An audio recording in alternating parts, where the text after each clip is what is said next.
Buenos días todos y bienvenidos a mi pequeña cabaña.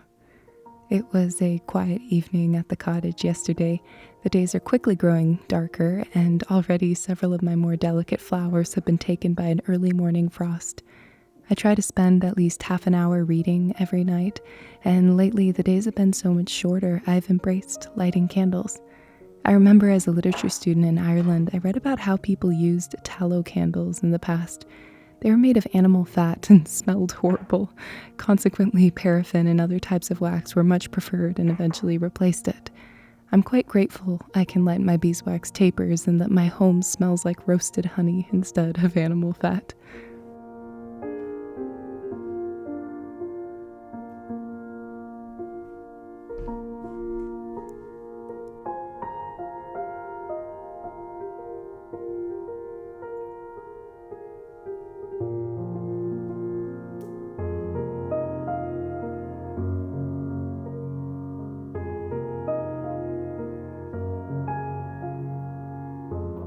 I find that using softer lights this time of year help connect me to the season, bringing more of an awareness on how things are changing, how it is affecting the plants and animals.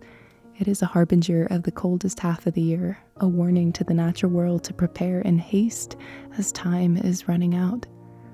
Over here, the cottonwoods are some of the first to shed their leaves. I think of them as having quite cautious personalities, much like my own.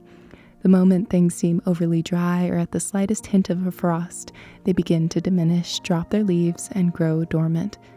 The other trees soon follow suit, and the little animals busily prepare their food stores. I've said goodbye to many birds in this area, gone to warmer climates until the spring. For once, I'm not jealous of them, since after a hot, rainless summer, I am welcoming the cold. So is my dog, who loves being outdoors this time of year as he does not get overheated.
In the spirit of the changing seasons, I thought I'd create some new decorations for my home.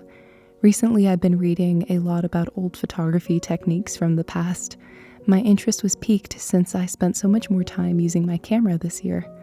The technique of making blueprints, also known as cyanotypes, is one that originated over 100 years ago. After its invention, a woman named Anna Atkins became known for using the technique in making shadowgraphs of algae. The process has a fascinating history and was still in use in some lines of work up until modern printers became popular. Nowadays, the technique is preserved by artists and photographers interested in the niche, and their professional cyanotypes are no doubt much better than my own amateur attempts.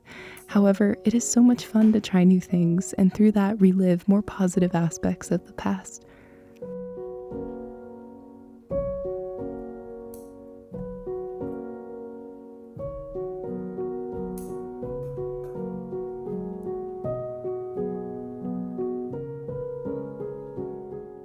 Now and then I get comments on my videos comparing how we live today to those in the past, often romanticizing an era before technology and industrialization took over.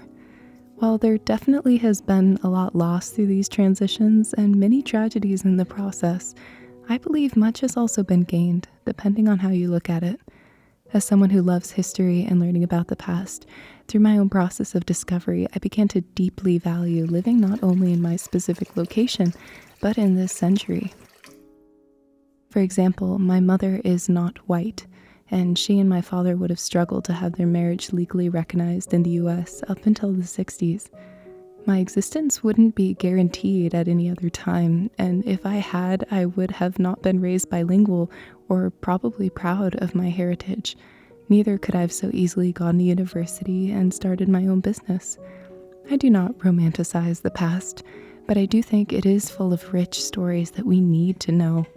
And I find nothing more fascinating than learning about the daily lives of people in any era, much like we are fascinated with how other people live today. It connects us to one another, and trying out this technique was a wonderful way to relate with other creatives who lived long ago and also liked experimenting with art.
I will share some of my favorite books about history in the description bar, as well as details on how to make your own cyanotype.